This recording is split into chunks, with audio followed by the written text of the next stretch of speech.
Hello बच्चों, आइए इस प्रश्न को पढ़ते हैं।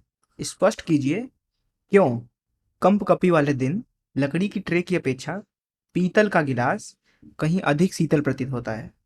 आइए इस प्रश्न की मुख्य अवधारणा की चर्चा करें। अगर हम बात करें उष्मा के बहाव के लिए, तो वस्तु दो प्रकार के होते हैं। पहला चालक प्रकृति के, दूसरा अचालक प्रकृति के। वे वस्तु जिनके अंदर ऊष्मा का प्रसार किसी एक बिंदु से दूसरे बिंदु तक आसानी से हो जाता है, ऐसे वस्तु को चालक बोला जाता है, जैसे धातु इत्यादि।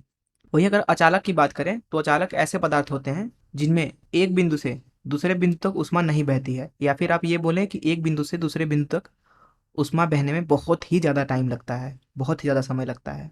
ऐसे प्रकार के वस्तुओं को हम बोलते हैं अचालक, जैसे सूखी लकड़ी इत्यादि। इस मुख्य उदाहरण का इस्तेमाल करके आइए इस प्रश्न को हल करें। यहाँ इस प्रश्न में दो प्रकार की वस्तुओं को लिया गया है।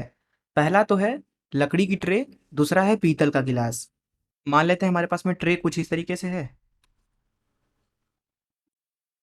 जो कि लकड़ी का बना है।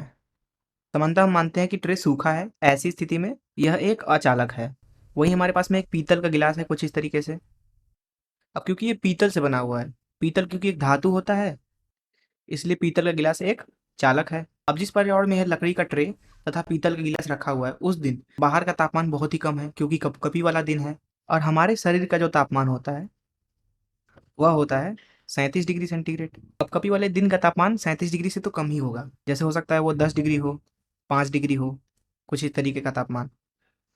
ऐसी दशा में जब आप इस ट्रे को हाथ लगाते हैं कुछ इस तरीके से, मान लीजिए ऐसी दशा में आपने जहाँ पे हाथ लगाया है इस ट्रे को, वहाँ का तापमान तो धीरे-धीरे आपके शरीर के तापमान के बराबर हो जाएगा। जब आप इसको तुरंत ही पकड़ोगे, तब तो आपको ये ठंडा लगेगा, लेकिन कुछ ही समय बाद ट्रे आपको उतना ठंडा नहीं लगेगा, क्योंकि आपके हाथ से ट्रे के अंदर, अब क्योंकि जो ऊष्मा होती है वो उच्च ताप से निम्न ताप की तरफ जाती है, इसलिए आपके हाथ से कुछ इस तरीके से ऊष्मा निकल के जाती जाएगी ट्रे में। और ट्रे पर जहाँ पे जिस क्षेत्रफल पे आपने छू के रखा है, उसका तापमान आपके हाथ के तापमान के बराबर हो जाएगा बहुत जल्द। क्योंकि यहाँ पे ट्रे चालक तो है नहीं, इसलिए आपका हाथ जितने क्षेत्रफल से ट्रे के साथ संपर्क में है, उस क्षेत्र पर केवल आपके हाथ से ऊष्मा जा सकती है। बाकी जगहों से उस क्षेत्रफल पर ऊष्मा नहीं आएगी, क्योंकि क्योंकि चालक नहीं है ना, जिसकी वजह से आपको ट्रे उतना ज्यादा ठंडा महसूस नहीं होता। वहीं अगर आप इस ग्लास को पकड़ें, मान लेते हैं आपने कुछ इस तरीके से पकड़ा, ऐसी स्थिति में क्योंकि यह ग्लास एक चालक है और बाहर का जो तापमान है वो बहुत ही कम है, और आपके हाथ का जो तापमान है वो 37 डिग्री है, ऐसी स्थिति में आपके हाथ से बहुत सारी ऊष्मा बह बह करके पूरे ग्लास में फैल जाएगी कुछ इस तरीके से। और आपने जहां पे इस ग्लास को छुआ है, उस जगह पे तापमान लगातार कम ही रहेगा। अर्थात अर्थात उस क्षेत्रफल का जहां पे आपकी उंगलियां इस ग्लास को छुए हुए हैं, वह क्षेत्रफल हमेशा ही ठंडा रहेगा, क्योंकि यह एक चालक है।